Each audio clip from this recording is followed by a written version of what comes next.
In the last video, we discussed about creative writing, how we compared it to the other types of writing such as academic, technical, or copywriting.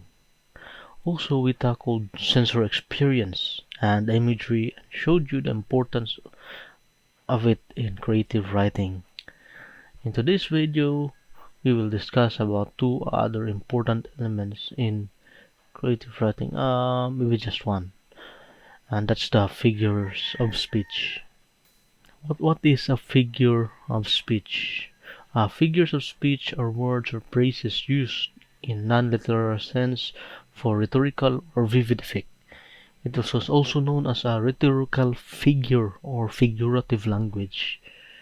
Depending on its usage, it can be called a literary device if it is in creative writing, such as prose or poetry, and it can help create a vivid effect. And it can also be called as a rhetorical device if it is used to enhance an argument. Types of figures of speech. You should know that there are lots of figures of speech. I mean lots of them. In this video, I will introduce you to 14 of them. Simile, a comparison of two different things that uses the word like or as. For example, she is as white as snow, comparing her skin to snow. The cute baby is like a teddy bear. The relationship is as sweet as sugar.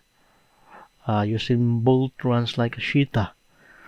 In the night, Jerry tiptoed quietly like a mouse to avoid disturbing his sleeping workmates. Next is metaphor. Similar to simile, metaphor also compares things, but it doesn't use the word like or as. It directly implies comparison between two things. For example, she has a heart of a lion. Jeffrey has a heart of stone when he played in the competition. And time is money. Next is onomatopoeia. It uses the words that imitate sounds associated with objects or actions. For example, the snake hissed as it tried to scare away the human. The tiny dog always barks at strangers.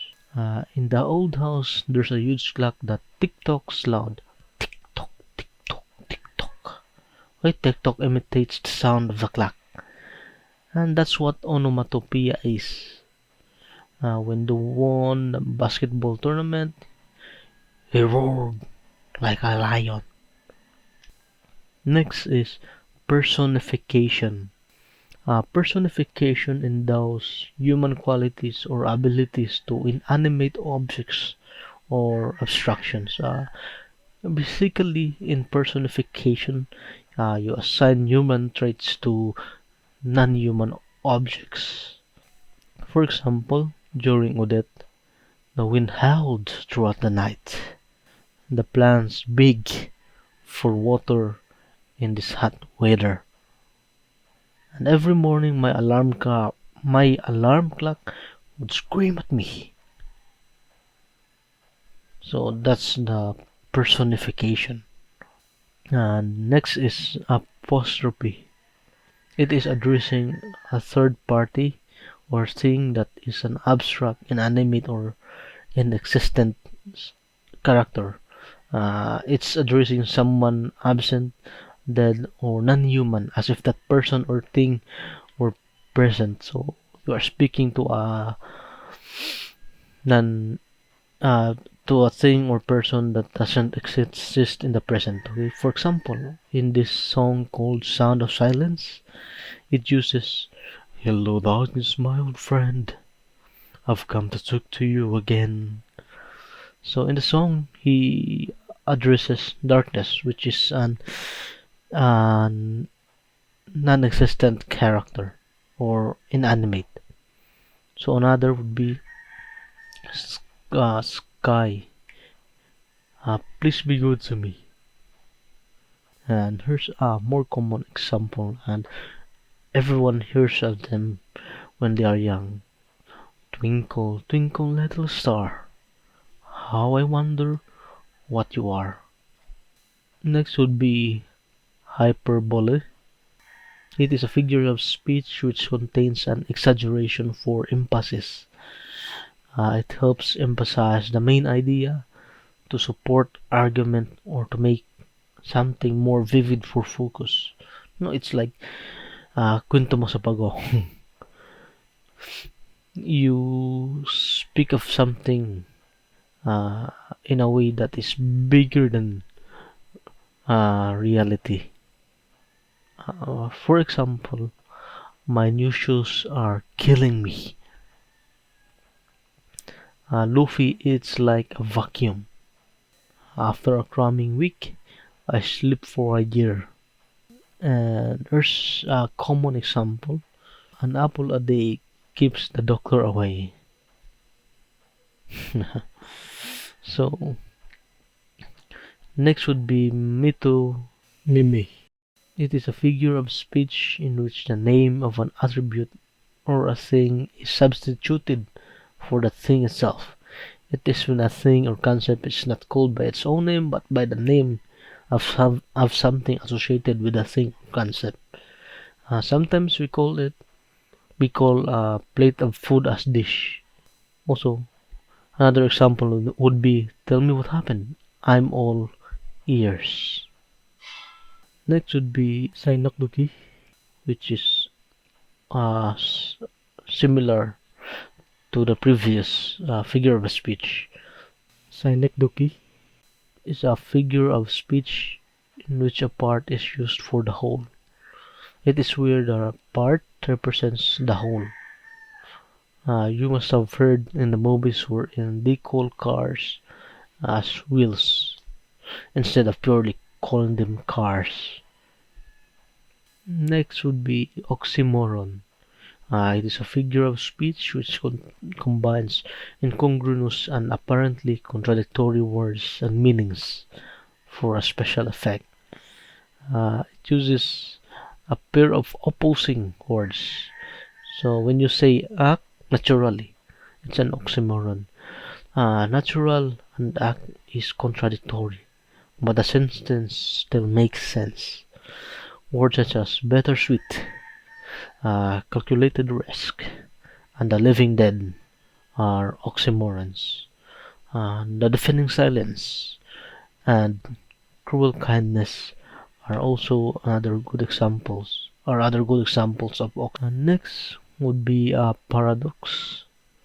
So it is a statement which seems on its surface to be logically contradictory or absurd. It turns out to be interpretable in a way that makes sense. The key to differentiate between a paradox and an oxymoron are is are the words used. An example of a paradox is, if there's one thing that I know, is that I don't know anything at all. The final rule you need to remember is to ignore all rules. Less is more. And next would be euphemism. It is an indirect or innocuous word or phrase used instead of something considered unpleasant, harsh, or sensitive, or embarrassing. So it is an indirect word or phrase used instead of something considered unpleasant. It is often intended to amuse or downplay something that the speaker deems offensive or upsetting somehow. They may be used to cover profanity or sensitive subjects such as gender, disability, and death in a polite manner. For example, when someone died, people say that he passed away instead of died. Others use curvy instead of fat. And you can use unique instead of odd or weird. No, it helps lessen the seemingly negative connotation. Next would be alliteration. It is a figure of speech in which two, usually consecutive words begin with the same consonant sound but not always the same letter.